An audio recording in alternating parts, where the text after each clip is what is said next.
Night of the Lepus is a 1972 horror film that can be effectively summed up with three words: giant killer bunnies. This film is trying to make us scared of the least inherently scary creature on this planet. This is a failure of epic proportions, so I invited 29 Gish to suffer through this with me. You probably have guessed how the final product turned out, but let me tell you now, it's still worse than you think. This movie is just dead on arrival. This is an idea that cannot work if it's played straight. You think that Birdemic and The Happening were stupid films about nature trying to kill us?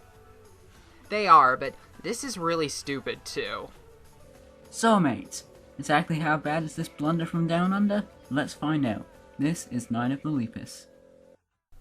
The movie begins with some reporter dude telling us that the movie we're gonna see is supposedly a true story.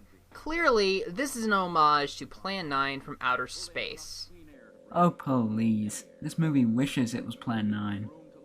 This film, which our researchers have gathered together, was shot in Australia in 1954. And because this is 1972, we of course waited 18 years to tell anybody about it. That doesn't sound right. After we hear a little bit more about how dangerous bunnies are, we see the opening credits. DeForest Kelley was in this? Did he really not have anything better to do in 1972? Also, please take note of the fact that this is in fact an adaptation of a book. This means that a product about killer bunnies managed to get published twice. We start out the film proper by seeing a man riding around on a horse, but then the horse steps in a rabbit hole and breaks its leg.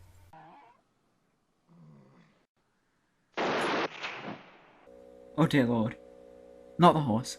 Not the horse. He was the very best character. Afterwards, the writer goes to DeForest Kelley's character and asks him to do something about the rabbits. So he decides to go ask a scientist couple he knows. They won't go around killing everything in sight. I'll get up there to see them right away. Well, wasn't that a perfect transition?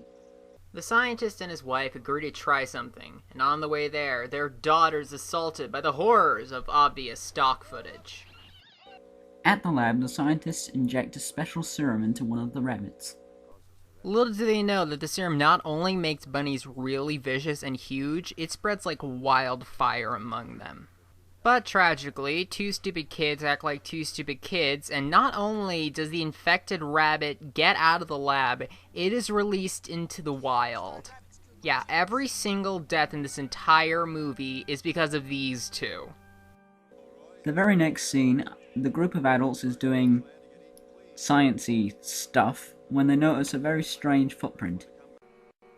Besides that imprint, the depth of it, I'd say it weighed maybe 100, 150 pounds. Dear lord, it might be almost foreboding if it wasn't, you know, bunnies. And next we see the two kids continue to be stupid and decide to go play around an abandoned mine. Once inside, the girls see something rather unusual.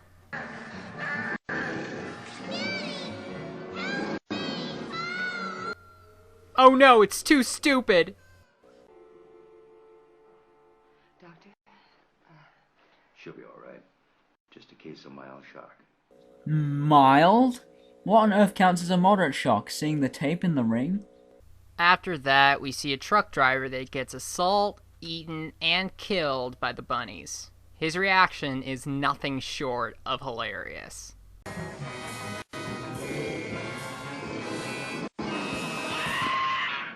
Eh. The next day, a sheriff comes across the corpse. Oh sweet mother of Celestia, they nibbled him to death. After some more sloppy editing, the forensics team and Professor Afro examine some of the chewed up objects from the crime scene. So, what have we got here? Vampires? No, stupid. Clearly this was the work of giant killer bunnies.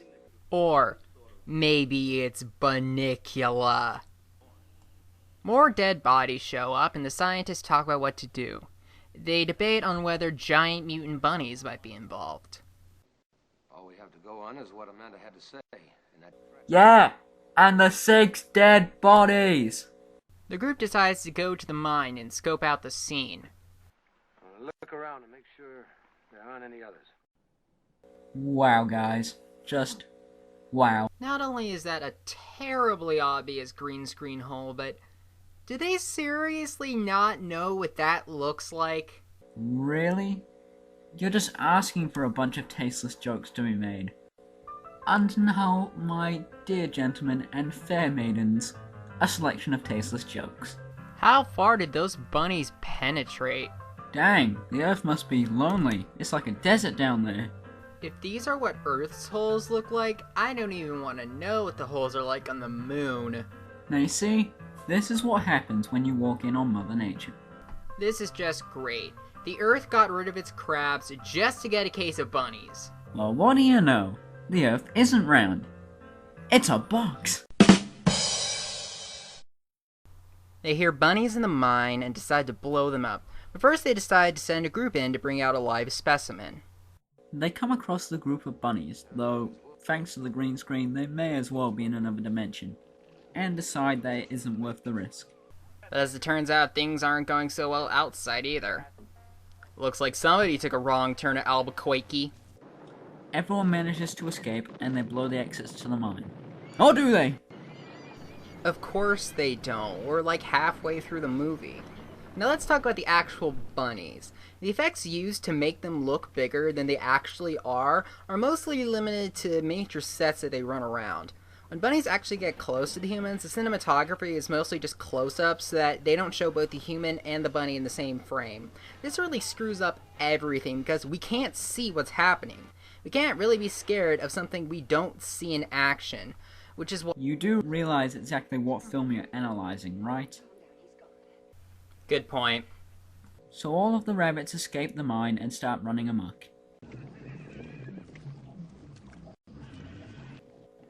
Bunnies are not this slow! Also, notice the music. It's like the composer was asked to make music for these scenes and just said, "Eh, screw this, I'm gonna go play my Atari." Was Atari even around in 1972? Shut up, doofus, it's a joke.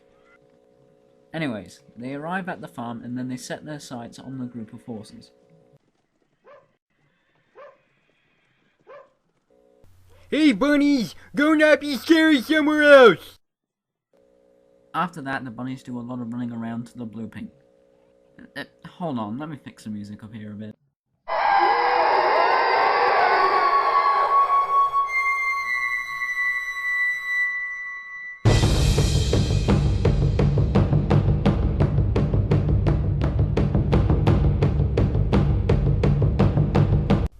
While the bunnies eat the horse, the farmers and company decide to debate their course of action.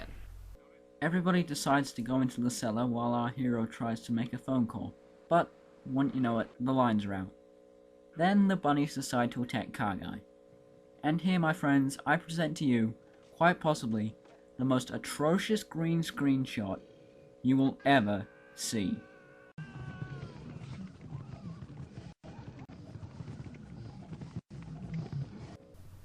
Wow. The amazing bulk is looking down on you right now. After a long, boring, and repetitive scene of the bunnies attacking the house, we see the lady our guy was trying to call. She's worried about the fact that the phone lines went out. The other guy says that it's probably nothing and leaves her alone. Hey, $10 says she'll get it within 5 minutes. $10 says that she'll get it within 3. You are so on.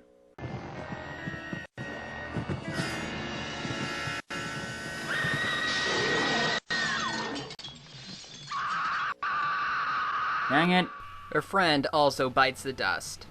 Man, what an embarrassing way to die. And then the sun rises. Yeah, as it seems, the climax doesn't actually take place within one night. Yeah, seems that the title, Night of the Lepus, was a bit of a red herring. The female scientist and the kid leave in an RV while the rest of the party tries to fix some of the damage, while Rancher Dude tries to go at it alone. He attempts to hitchhike, but the people blow him off.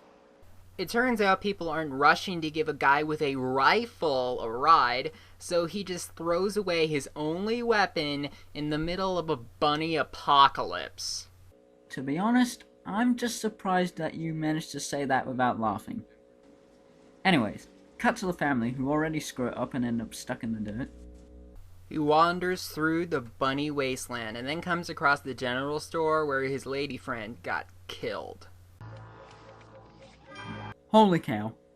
Bunnies playing poker. My day is made.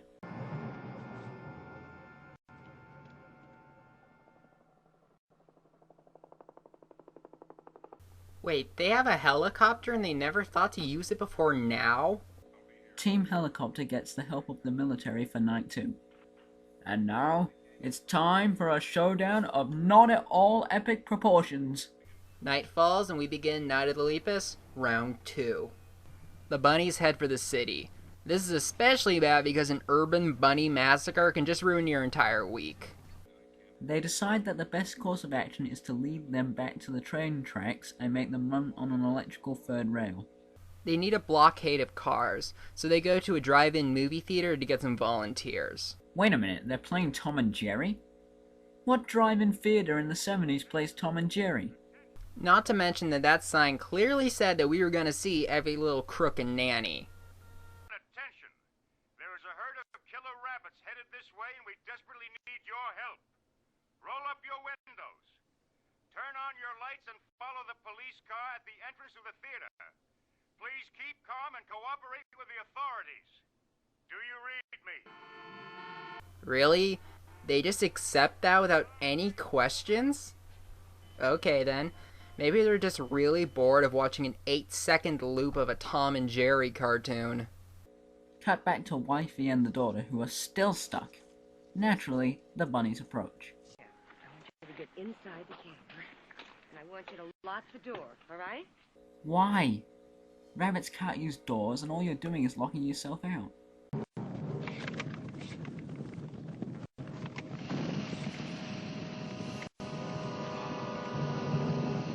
Wait, you're mean to tell me that this entire time, all anybody needed to stop the bunnies dead was a flare?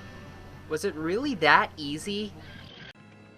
It seems that the epic flare of death and destruction is only temporary. The situation seems to be getting worse, as indicated by the little girl shouting, "Mommy!" over and over. Mommy, watch out! Mommy! Mommy! Thankfully, the helicopter comes just in time and picks them up. Now the climax starts. And if anything, this climax proves how terrible the editing in this movie really is. Here are 10 uninterrupted and unedited seconds of this film.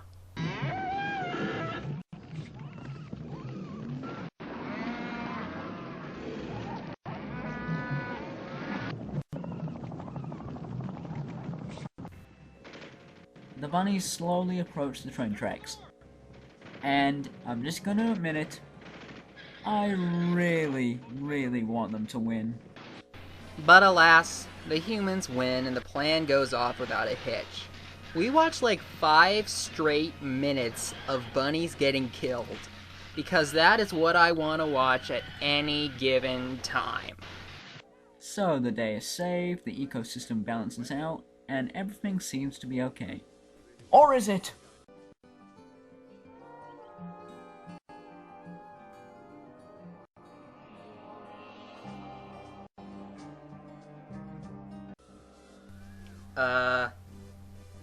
What? I have no idea what emotion that was supposed to convey. So that was Night of the Lepus. It is one of the worst ideas for a horror movie ever. And in that respect, it's actually kind of fascinating. Every second you watch it, you wonder how anybody could possibly think that would work. It's a bit of a bore, but if you want to see how not to make a horror movie, this is a really good place to start. Not to mention, it's really funny. The idea alone is laughable, but add awful writing, terrible acting, and absolutely ridiculous special effects, and you get a hilariously terrible movie. Honestly, I kinda recommend it. Well, Gish, today I learned that I should avoid interactions with bunnies whenever possible. Or maybe we should just all go kill them. That is a wonderful idea. Let's go kill some bunnies.